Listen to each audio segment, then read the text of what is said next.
اعوذ باللہ من الشیطان الرجیم بسم اللہ الرحمن الرحیم۔ بندگی اسلامک چینل پر آپ کو خوش آمدید۔ محترم سامعین، آج ہم بات کریں گے حضرت لوط علیہ السلام کی قوم کی داستان کے بارے میں۔ حضرت لوط علیہ السلام حضرت ابراہیم علیہ السلام کے برادر زادہ تھے۔ ان کا بچپن بھی حضرت ابراہیم علیہ السلام کے زیر سایہ گزرا۔ حضرت سارہ جو حضرت ابراہیم علیہ السلام کی بیوی تھیں، وہ حضرت لوط علیہ السلام کی ہی بہن تھیں۔ جب اللہ نے حضرت لوط علیہ السلام کو نبوت عطا کی تو وہ سدوم شہر میں جانے کے لیے تیار ہو گئے۔ آپ علیہ السلام حضرت ابراہیم علیہ السلام اور اپنی بہن سارہ کو چھوڑ کر سدوم شہر کی جانب روانہ ہو گئے۔ محترم سامعین، سدوم شہر اور اس کے ساتھ والے علاقوں کے باشندے بدکاریوں میں اس قدر مبتلا تھے کہ الامان والحفیظ، دنیا کی کوئی برائی ایسی نہ تھی جو ان میں موجود نہ تھی۔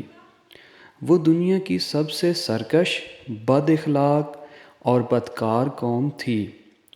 کوئی بھی تاجر اس شہر کا رخ نہیں کرتا تھا، کیونکہ یہ تاجروں کا مال زبردستی چھین لیتے تھے اور انہیں مار ڈالتے تھے۔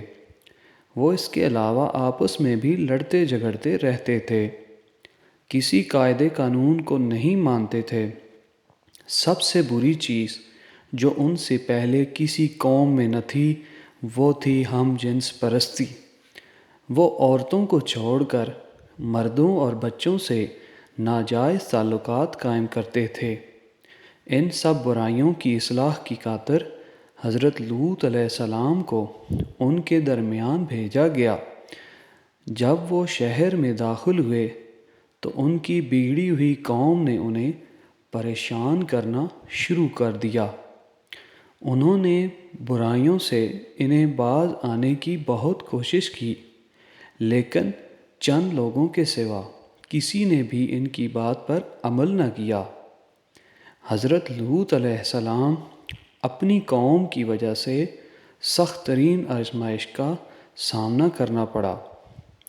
محترم سامعین، کچھ عرصہ بعد حضرت ابراہیم علیہ السلام کی طرف سے ایک غلام آپ علیہ السلام کی خیریت دریافت کرنے سدوم شہر آن پہنچا۔ شہر کے باہر ہی ایک سدومی نے اسے دیکھتے ہی اس کے سر میں پتھر مار کر اس کا سر پھاڑ دیا۔ پھر اس غلام کو پکڑ کر اپنے شہر کے قاضی کے پاس لے گیا۔ اندازہ کریں کہ وہ کتنی بگڑی ہوئی قوم تھی کہ قاضی نے بھی غلام کو ہی مورد الزام ٹھہرا دیا اور حکم جاری کیا کہ جو پتھر اس سدومی نے غلام کو مارا ہے اس کی بھی قیمت غلام ہی ادا کرے۔ یہ فیصلہ سنتے ہی غلام نے ایک پتھر قاضی کے سر میں دے مارا اور وہاں سے بھاگ نکلا۔ محترم سامعین، ادھر کافی دنوں سے حضرت ابراہیم علیہ السلام کسی مہمان کے منتظر تھے کہ اچانک چند فرشتے انسانی شکل میں ان کے پاس آئے۔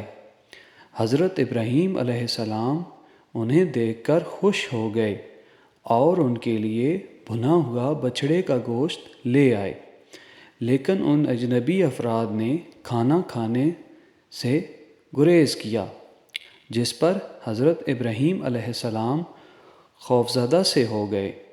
اس پر فرشتوں نے کہا کہ ڈریں مت، ہم اللہ کے فرشتے ہیں اور آپ کے لیے دو خبریں لائے ہیں۔ ایک خوشخبری ہے کہ آپ علیہ السلام کا بیٹا ہوگا، دوسری خبر بری ہے اور وہ یہ کہ قوم لوط علیہ السلام کو تباہ کر دیا جائے گا۔ اس پر حضرت ابراہیم علیہ السلام ان سے مباحثہ کرنے شروع ہو گئے کہ شاید لوط علیہ السلام کی قوم کو کچھ وقت مل جائے تاکہ وہ اپنے گناہوں پر شاید توبہ کر سکیں، لیکن فرشتوں نے انہیں صاف بتا دیا کہ یہ فیصلہ ہو چکا ہے اور کل صبح تک اس پر عمل کر دیا جائے گا۔ محترم سامعین، پھر وہ فرشتے خوبصورت مردوں کی صورت میں ہی حضرت لوط علیہ السلام کے پاس آئے اور وہ ان کے گھر کے اندر ہی ظاہر ہو گئے، لیکن حضرت لوط علیہ السلام کی بیوی نے ان مہمانوں کے بارے میں اطلاع شہر میں پھیلا دی۔ حضرت لوط علیہ السلام کی قوم ان کے گھر کے باہر اکٹھی ہونا شروع ہو گئی۔ اس کے بعد سب نے مل کر چلانا شروع کر دیا کہ اپنے مہمانوں کو ہمارے حوالے کر دو۔ اس پر حضرت لوط علیہ السلام بہت زیادہ شرمندہ ہوئے۔ اس پر انہوں نے اپنی قوم کو کہا کہ تم میں ذرا سی بھی شرم نہیں ہے کہ میرے مہمانوں کو بھی رسوا کرنے پر تل گئے ہو؟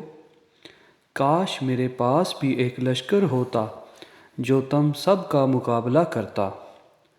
تم ان کو چھوڑ کر میری بیٹیوں سے اپنی خواہش کو پورا کر سکتے ہو۔ اس پر ان کی قوم نے کہا کہ ہمیں ان سے کوئی سروکار نہیں۔ فرشتوں نے حضرت لوط علیہ السلام سے کہا کہ آپ گھبرائیں نہیں، یہ ہمارا کچھ نہیں بگاڑ سکتے۔ آپ صبح ہونے سے پہلے اپنے گھر والوں اور جو لوگ ایمان لائے ہیں لے کر یہاں سے نکل جائیں، مگر آپ کی بیوی اور ان لوگوں پر عذاب نازل ہوگا جو اللہ کے قانون کو توڑ رہے ہیں۔ حضرت لوط علیہ السلام نے بھی گواہی دی کہ ان کی قوم نے ان کا کہا نہیں مانا، لہٰذا انہیں اس کی سزا دے دی جائے۔ اس کے بعد وہ وہاں سے نکل گئے۔ قوم لوط نے حضرت لوط علیہ السلام کے گھر پر دھاوا بول دیا۔ فرشتوں نے اپنے پر ان کی جانب کھول دیے، جس پر وہ اندھے ہو گئے۔ بعد میں 5 شہروں کو، جن میں سب سے بڑا سدوم شہر تھا، تہہ و بالا کر دیا۔ ان پر نشان زدہ پتھر بھی برسے جن پر ہر مرنے والے سدومی شخص کا نام درج تھا۔ آج حجاز سے، شام اور عراق سے مصر جاتے ہوئے یہ تباہ شدہ علاقے راستے میں موجود ہیں۔ محترم سامعین، تو کیسی لگی آج کی ویڈیو؟ اگر ویڈیو اچھی لگے تو بندگی اسلامک چینل کو لائک کریں، سبسکرائب کریں، دوسروں کے ساتھ شیئر کریں اور کامنٹ سیکشن میں اپنی رائے کا اظہار ضرور کریں۔ جزاک اللہ۔